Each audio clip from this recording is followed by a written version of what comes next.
Gift दी जा रही है। अच्छा जी, अब ये सारी चीजें हमने पढ़ ली, उन सारी चीजों की लिस्ट जिसकी बात हो रही है।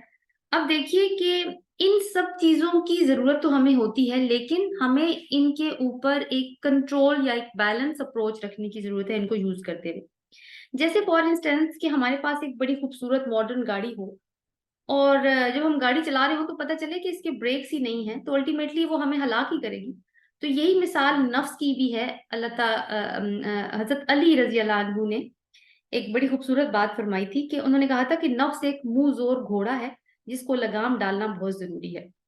तो आयत नंबर 14 के ही रेफरेंस से, क्योंकि यहाँ पे हम उसी से कंपैरिजन कर रहे हैं, कि अगर देखिए कि ये जितनी भी चीजें हैं, जैसे ये हुब्बुश शहवात है या बनीन है या सोने चांदी की मोहब्बत है, अगर ये इंसान के अंदर बिल्कुल भी ना डालता अल्लाह ताला, बिल्कुल होती ही ना, तो फिर भी जिंदगी की गाड़ी नहीं चल सकती थी। फॉर एग्जाम्पल, अगर मर्दों के दिलों में औरत की मोहब्बत ना होती तो इंसान की नस्ल आगे कैसे चलती।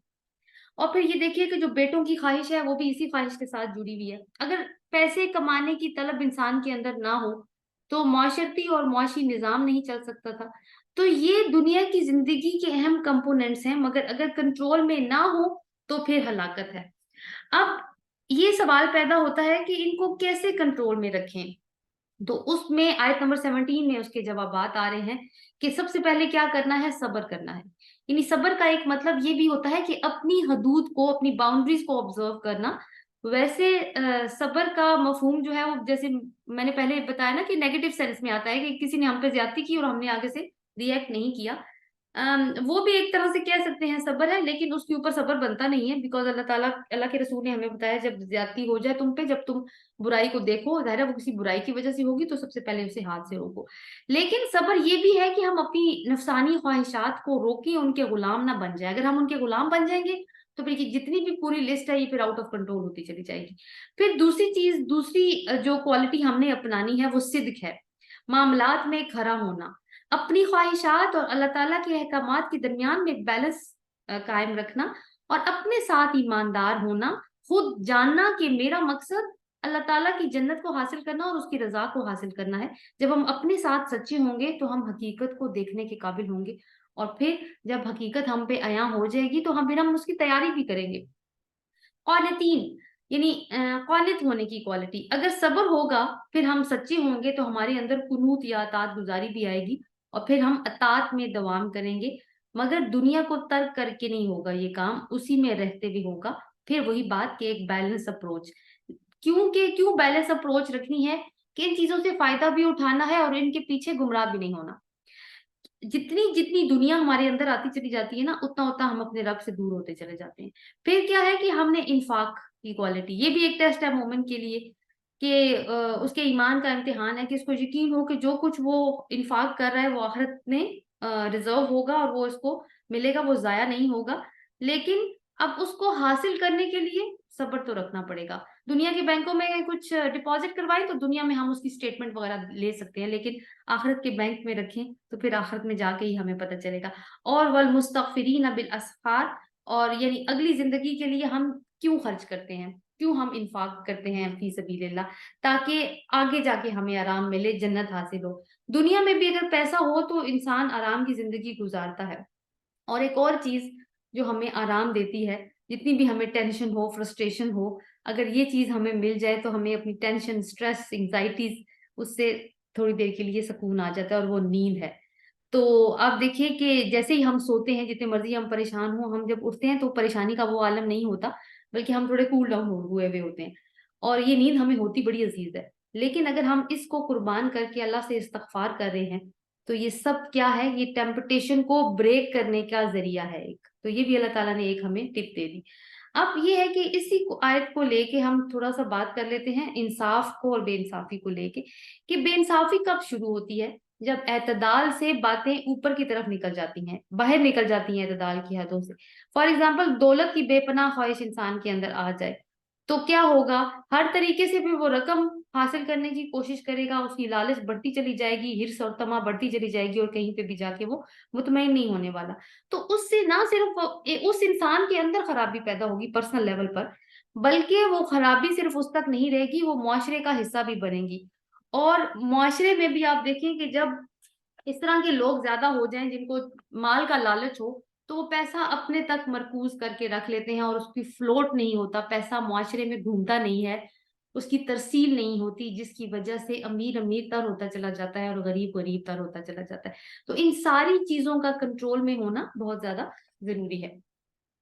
अगली आयत देखिए, शाहिद अल्लाहु अन्नहु ला इलाहा इल्लहु, गवाही दी अल्लाह ने कि बेशक नहीं कोई इलाही बरहक मगर वही। कौन गवाही दे रहा है? हमारा रब।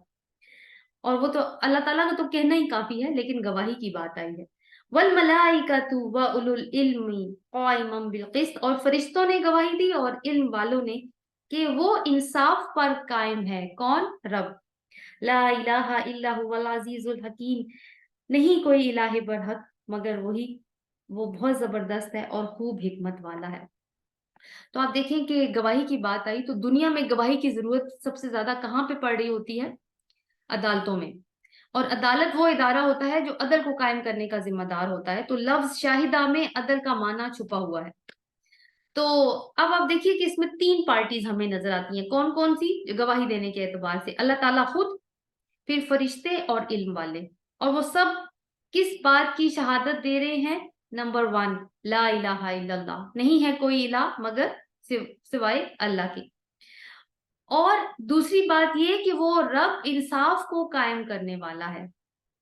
वो इंसाफ का हुक्म ही नहीं देता, बल्कि उसकी जितने भी उसके अहकामात की मैनिफेस्टेशन हमें नजर आती है, उन सब में हमें अदल नजर आता है। जैसे उसका निजाम ही देख, दिन और रात का फेर ही देख लें, या फिर आप देखिए कि यानी जो जो मकसद नजर आता है हमें हर चीज के अंदर, वो भी अदल की ही एक मिसाल आती है। जैसे चांद देख लें, सूरज देख लें, या फिर मौसमों की तब्दीली देख लें, तो हर चीज में एक अदल नजर आता है, एक निजाम नजर आता है हमें। तो और ये कैसे मालूम हुआ? ये जो कायमन का लफ्ज है ना, ग्रामेटिकली ये हाल है, यानी ये अल्लाह ताला का हालत बयान कर रहा है कि वो हर वक्त अदल या किस्त का कायम करने वाला है। और इसीलिए फरिश्ते देखिए सबसे ज्यादा क्लोज हैं अल्लाह ताला से मखलूकात में से। तो वो भी हर वक्त अल्लाह ताला की इबादत में लगे हुए हैं कि वो इंसाफ का कायम करने वाला है। और वो रब यही एक्सपेक्ट भी करता है अपने बंदों से कि जो कोई ला इलाहा इल्लल्लाह का दावा करे या ला इलाहा इल्लल्लाह की गवाही दे, उसका दूसरा काम क्या है कि वो अदल भी करे। मक्की दौर में मक्की दौर में आपको पता है कि 2/3 ऑफ द कुरान जो है वो रिवील हो गया था। उसमें कोई शरीयत नहीं उतरी, शरीयत सारी मदनी सूरतों में उतरी है। वहां पे ईमानियात के मुबाहिस थे, लोगों को ईमान लाने की दावत थी, पुरानी अक़वाम के किस्से सुना के इंतजार किया गया और ये सारी बात। लेकिन एक काम जो कहा गया था करने का, वो इंसाफ था। अब देखिए कि मुख्तलिफ सूरतों के मैं यहाँ पे रेफरेंसेस दूंगी, आपको आइडिया होगा उससे। अराईत अल्लज़ीना युकद्दिबु बिद्दीन, क्या तुमने देखा ऐसे शख्स को जो रोजे जजा को झुठलाता है? और वो ये वही है जो यतीम को धक्के देता है। तो यतीम को धक्के देना क्या अदल की बात है? वैलुल लिल मुतफ्फिफीन, सूरह मुतफ्फिफीन की पहली आयत। हलाकत है उनके लिए जो नाप तोल में कमी करते हैं। तो नाप तोल में कमी करना अदल नहीं है। और फिर जब जिंदा गाड़ी हुई लड़की से पूछा जाएगा कि वो किस जुर्म में गाड़ी गई, तो यहाँ पे भी आप देखेंगे वही चीज नजर आती है। लेकिन ऑन द कॉन्ट्रेरी, मुस्लिम ममालिक में हम सब इस बात का दावा तो करते हैं, और शायद जुबानी ही करते हैं कि ला इलाहा इल्लल्लाह, क्योंकि अगर हमें ला इलाहा इल्लल्लाह का मतलब समझ में आ जाता ना, तो आज ये खराबियां होती ही ना जो हमें नजर आती है, ये जुल्म ना हो रहा होता जो हमें हर तरफ नजर